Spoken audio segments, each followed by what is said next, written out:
ug dinhi ning atong tulumanon. Inyong masayran ang kamaturan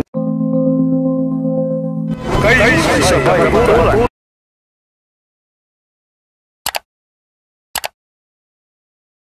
Kining bata atong babangutan-on na suwayon ta niya ning atong batan-on be.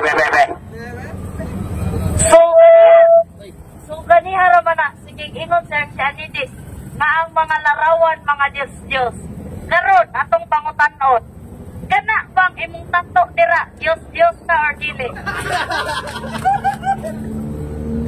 Dili Diyos kay wala man ni rosaryo wala man ni pistahe art man ni exhort dili ni sa Diyos. Pero ingon man ka ang mga imahe ni Kristo mga Diyos buot pasabot ang kanang imong tato Diyos na ug nagsimba mo ka sa mga Diyos ay imo mag-ingon gani batong manimo gani ang mga larawan ug mga imahe mga Diyos larawan ni Kristo larawan sa mga santos larawan sa mga Birhen Maria kanang imo ha unsa na ang Diyos exhort dunay mata dili ka kita dunay ilong wala man ni tiil wala ni kamot wala ni kamot wala ni tiil sino na exhort ang Diyos isa makumplito ang Diyos kumplito dunay dalunggan dunay mata dunay tiil wala man ni tiil dili matawag nga Diyos klaro kayo Arjan Dennis nga na ay mata Halika na siya, malimutan nun. Huwag naabot na yung mata, makakita, bala. Sana akong pangutan na Mr. Butlay. Simple lang. Kaya ang imong ingon manggod, ang kaluwasan, dili mag-agad sa Iglesia. Totoo lang. Okay. So kay Tula, sa Efeso 5:23, mabasa.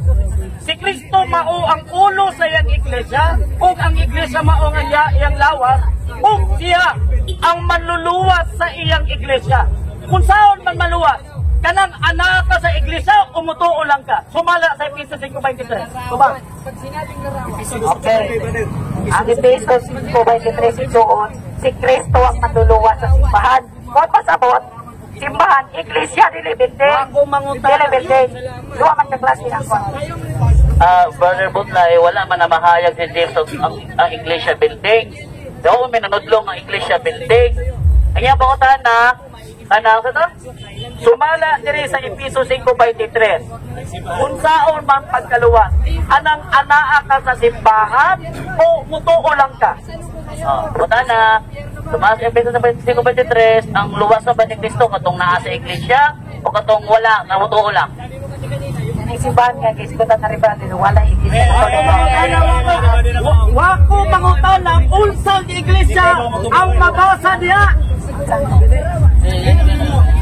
Wala siya nangutan na kung unsang ngalan na Iglesia ha. Ang iyang pangutanan nimo sumala sa Efeso 5:23, luwason ba ni Kristo ang naa sa Iglesia o katong wala sa Iglesia nga mutuo lang?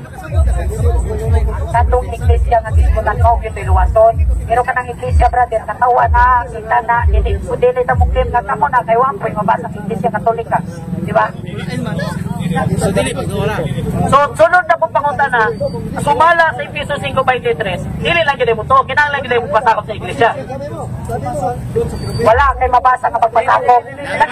Ayaw ipangutana ba? Kaya ang imong pangutana pala question na. Ano ba? Sige, sa may objection ni mo. Ang objection, simple lang, kay misulti magnagikan mismo sa iyang bapa, nga kinahanglan dito gano'n sa Iglesia. So karon ang sunod na kong pangutana simple lang, sumala dire, kinahanglan yun ka nga anaa sa Iglesia nga tinukod ni Kristo ang dili ng tuo lang. Ang Iglesia lang dili. Yes or no? Wala may yes or no to.